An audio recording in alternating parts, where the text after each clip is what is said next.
Welcome back to Character Select. Dave in Space here to hear Angel's deduction. Lana Skye intended to murder Detective Goodman. That's why she called the victim all the way to the prosecutor's office. I'm sure the chief prosecutor had a grudge against the victim. Nothing else could drive that human machine to plunge the knife in again and again. Wasn't she just asked to not assume and just tell us what she saw? Well, she's trying to prove that she's a better detective than the prosecutor.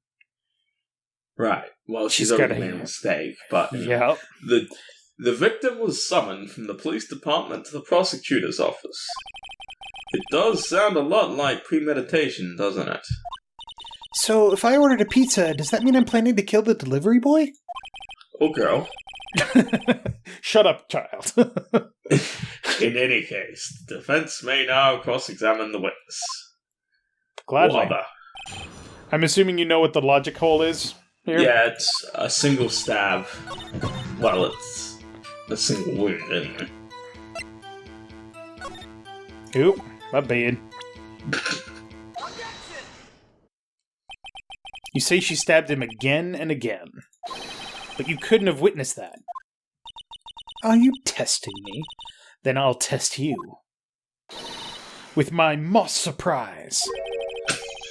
I'm afraid the moss is growing under our feet as we wait, Miss Starr. Why do you have that? What do you mean? I shouldn't have to moss in the lunchbox? It's all wasabi. Oh God, no. I shouldn't have to explain this, but take a look. The autopsy report states that death was due to a loss of blood from one stab wound. Aha! You're right. Good show, Mr. Edgeworth. What a hunk! He's my hero, really. What about my objection? No one noticed? Well, witness. You got the crime scene set, right? Oh, thanks. I always believed that no one could ever mistake ketchup for blood. But now I realize that such mistakes are possible. Hold on, how many of those does she just have on her? So, you're saying you mistook something for blood? When she lifted a knife, I thought I saw blood at her breast. Splattered blood from her victim. That's why I thought she must have stabbed him at least twice. Then tell us what you saw that you thought was blood. Testify. So we just went from a testimony that was basically impossible to penetrate to she's lying through her teeth and it's kind of obvious. Her red muffler looked like blood to me. Muffler?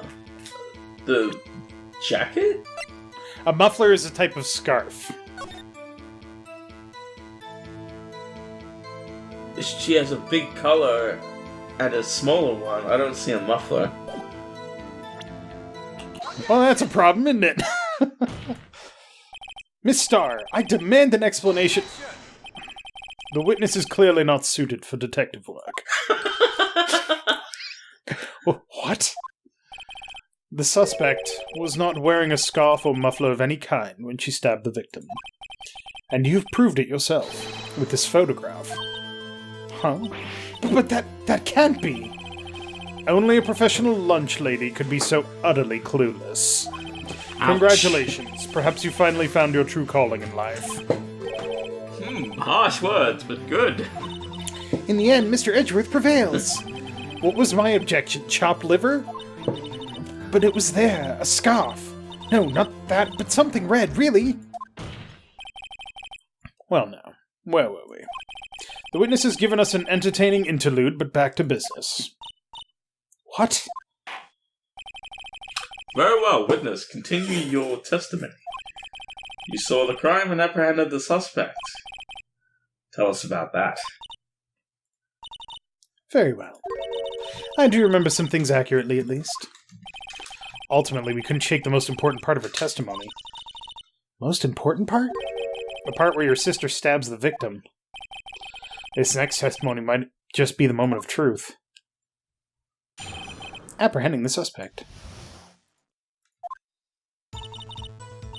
After the murder, the suspect attempted to run behind a partition off to her side.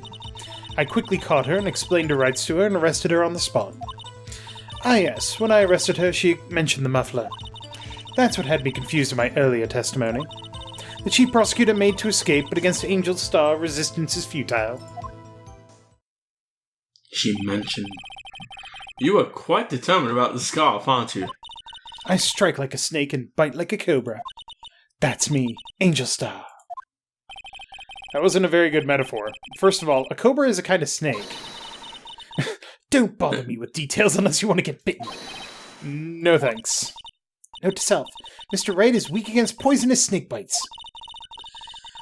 The chief prosecutor tried to resist, but her efforts were in vain. She knocked my hands aside, kicked over an oil drum.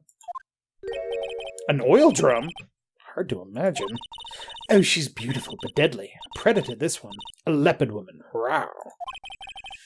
Can I never make that sound again? Please? Ever? No. Thank you.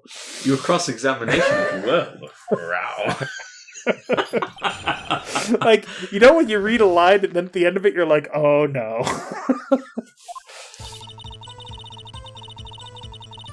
That's how I felt when the cowboy detective was speaking Spanish. Like, I don't know the words. So it was like, next time I'll see you. Alright. In Texas where they shoot you, pendejo. Whatever. Pendejo. I don't know.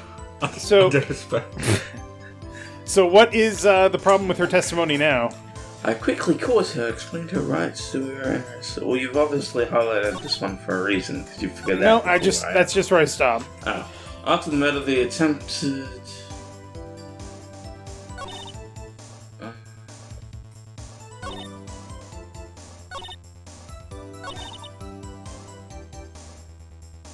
Yeah. That's all. That's it. So what's wrong with her testimony now, based on what we know?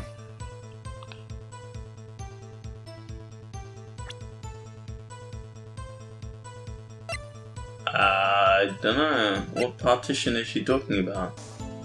Well, let's take a look at the map. Must be this partition here.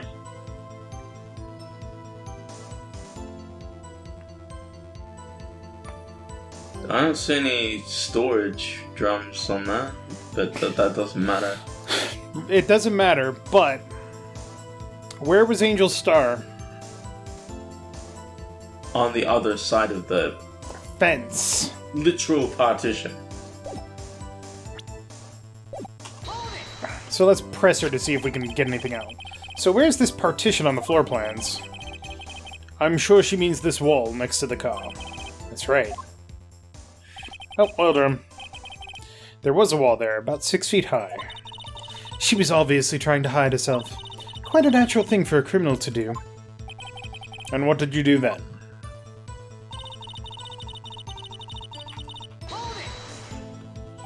You say quickly. Were you close to the suspect? As I just said, I was only 30 feet away from her the whole time. Maybe I should press her for more details?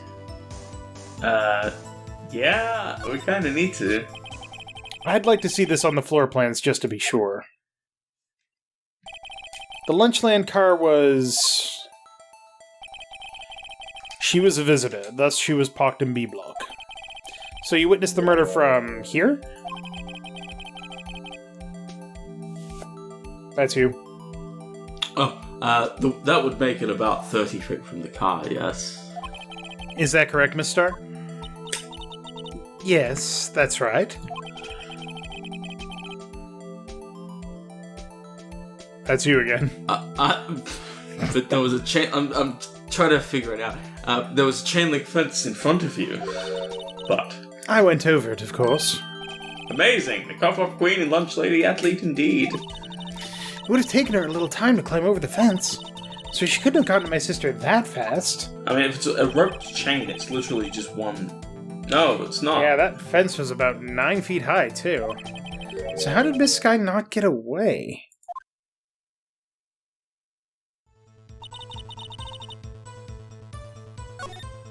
Huh. Well, press her on the... yeah. She mentioned the muffler? What exactly did she say? If I remembered exactly, I would have told you in my testimony. Cheeky.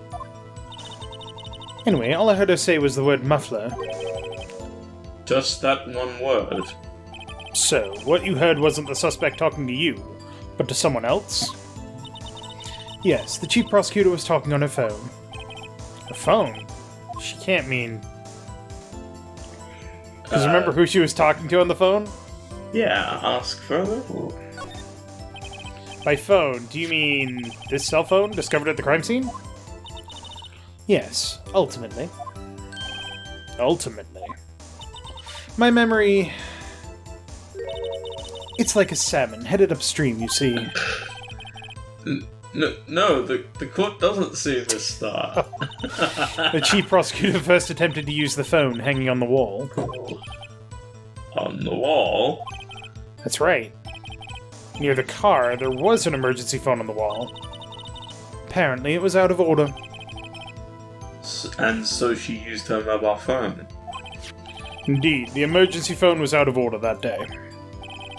Good witnessing, witness. Good witnessing? Whatever happened to good testifying? You should, of course, add this to your testimony.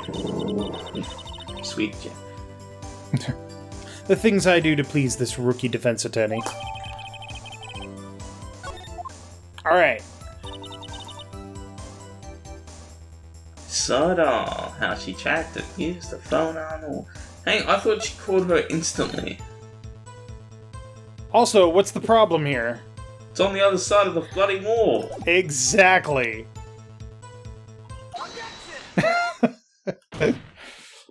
Miss Starr, I have to conclude that you have a personal grudge against Miss Lana Skye.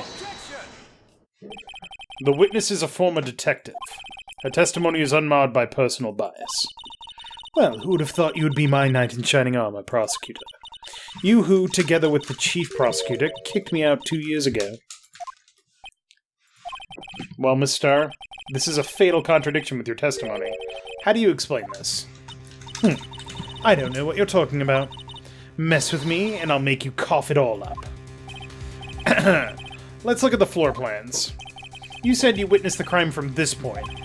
However, if that's true, you couldn't possibly have seen Miss Skye making that phone call. I believe you see what I'm getting at. That emergency phone was on the back side of this partition. If indeed you were in B block, you couldn't have seen it. Warg! Order. What is the meaning of this? It's simple, Your Honor. She's not coughing up lunch, she's coughing up lies. God. That's quite a claim, Mr. Wright. Perhaps you will allow me a question? Tell us exactly what lie this witness has told the court. Here's where the counterattack begins. I can't afford to get this wrong. The witness lied about...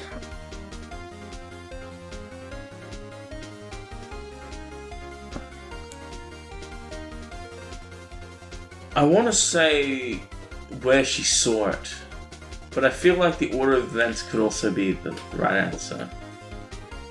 The order of events wouldn't make sense. I don't think. I think you're right about where she saw it. Go with your first instinct on this one, because I think that's what it is. Miss Skye tried to use the emergency phone, but it was out of order. What is significant about this fact? Nothing. Therefore, it would be pointless for Miss Starr to lie about it. Pointless to lie. I see. But say the witness did actually see Miss Skye using the emergency phone. It would mean Miss Starr witnessed the crime from a different location. A different location. Now that's a pointless lie if I ever heard one. Before you call my lie pointless, at least let me tell it. That's a really good justification. Let me ask a question to our clever wordsmith, Mr. Wright. Just where was the witness when she saw the crime? All the testimony we've heard until now points in one direction. The place from where Miss Starr witnessed this crime was here. No, I believe it would be the security room. This is the only place where she could have been. security guard room? Indeed, the security room in the underground parking lot is well positioned. It's built on the second floor, so you can see the entire lot. She would have been able to see the emergency phone from there.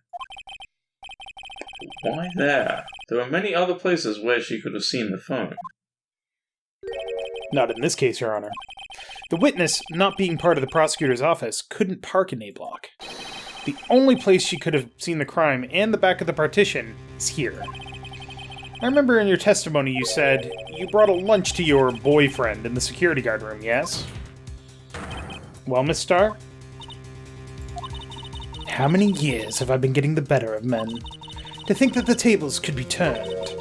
Today a man has gotten the better of Angel Starr. There's just one problem, though. Order, witness. What have you done? You used to be a detective. You should know better. I'm not turning back. The guilty will be punished, and I'll do what I must to make sure justice prevails. The guilty? Is she talking about Miss Sky? Mr. Wright, doesn't this strike you as odd? Why did Miss Starr lie? It doesn't make sense. Huh? She could have just said she saw the crime from the security guard station. It wouldn't change anything. Exactly. This photograph tells all. It was the defendant whom stabbed the victim. That truth still stands. It still stands? I disagree, Mr. Edgeworth. What? If a witness is found to be lying, they're guilty of perjury. She knows this. She wouldn't risk that without a good reason. So tell us, what was her reason, Mr. Wright? Huh? Me? Who else? Mr. Wright, let's review what we know. Miss Starr witnessed the crime from the security guard station. But she lied and said she saw it from B block. It must make a vital difference. But what? What could change?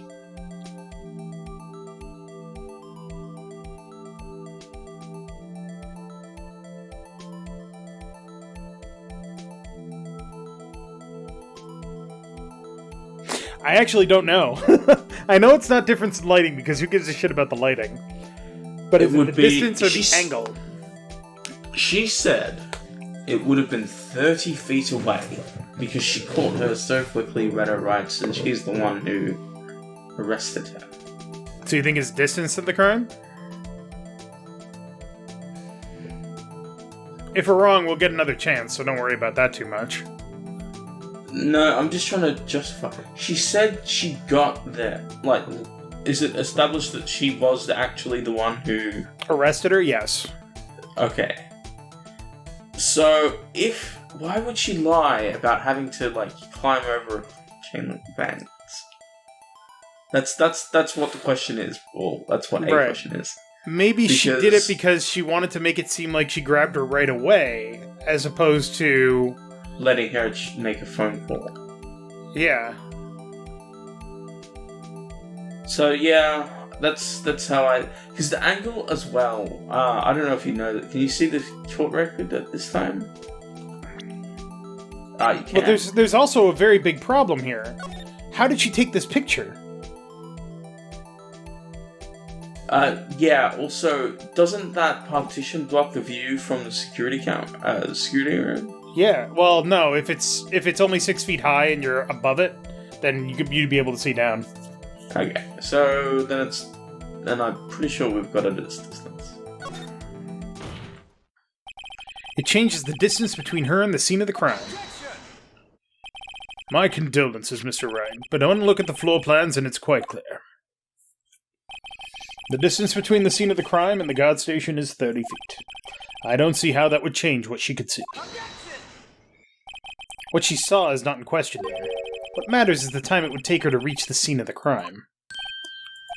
Miss Starr, you witnessed the crime from the security guard station. Now, how long did it take you to go from there to the scene of the crime where you arrested Miss Sky? Well, witness. You. Yes? You ordered the squid wheels, right? The quality of my lunches has gone from low to inedible. I was bringing a PB&J lunch to with fresh boysenberry jam to my boyfriend. Sounds disgusting. Boysenberry for the boyfriend. He wasn't in the station, so I waited. I witnessed the crime from the glass-walled station.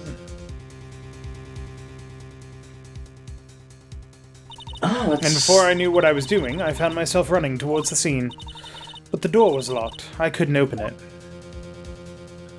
So she ran all the way around and climbed over the fence. That's why I had to go through the visitors' parking in B Block. That's quite a detour. That changes everything.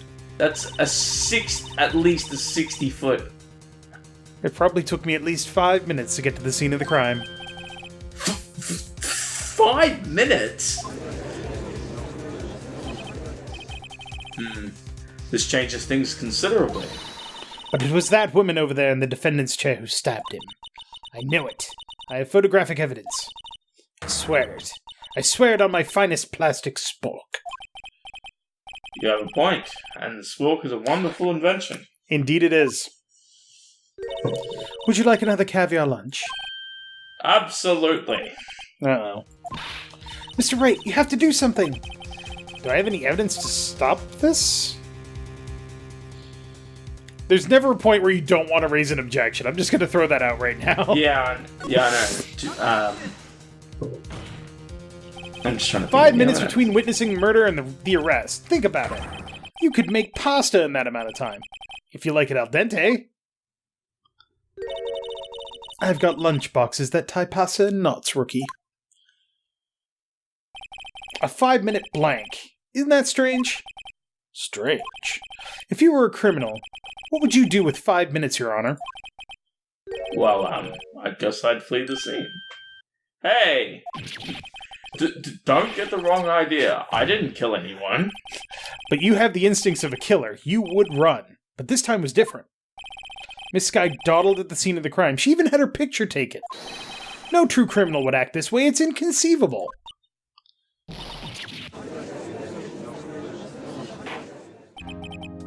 Well then, it seems we've come to the end of this testimony. The witness has a grudge against the defendant and a blank in her testimony. Again. Mr. Edgeworth, is the next witness ready to go? Holy crap, I thought we were over Unfortunately, I appear to have overestimated this witness on account of a professional history. We did it! We screwed that can shut, Mr. Wright. That was too close. I'm afraid that the cough-up queen has been dethroned. And with that, court is adjourned. With that? Jesus!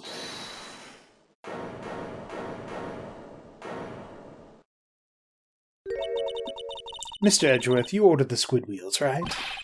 That's the ones you tried to foist off on me! I prefer not to take the defense team's leftovers. Anything else to say? I might be able to save you. I have decisive evidence. Well, what was that? Is this another one of her trick lunchboxes?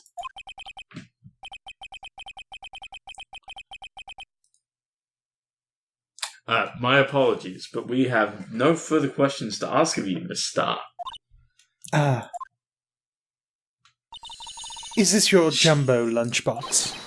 Whoa! Sorry. Woohoo! A triple-decker. Out of deference to the witness's determination, I will allow one more testimony and my fifth lunchbox. Yep. Let's hear this. Let's hear about this decisive evidence. Like the Lunchland motto says, you won't be disappointed. What's she gonna pull out of her lunchbox this time? She's pulled out, 17 lunchboxes. It's truly impressive.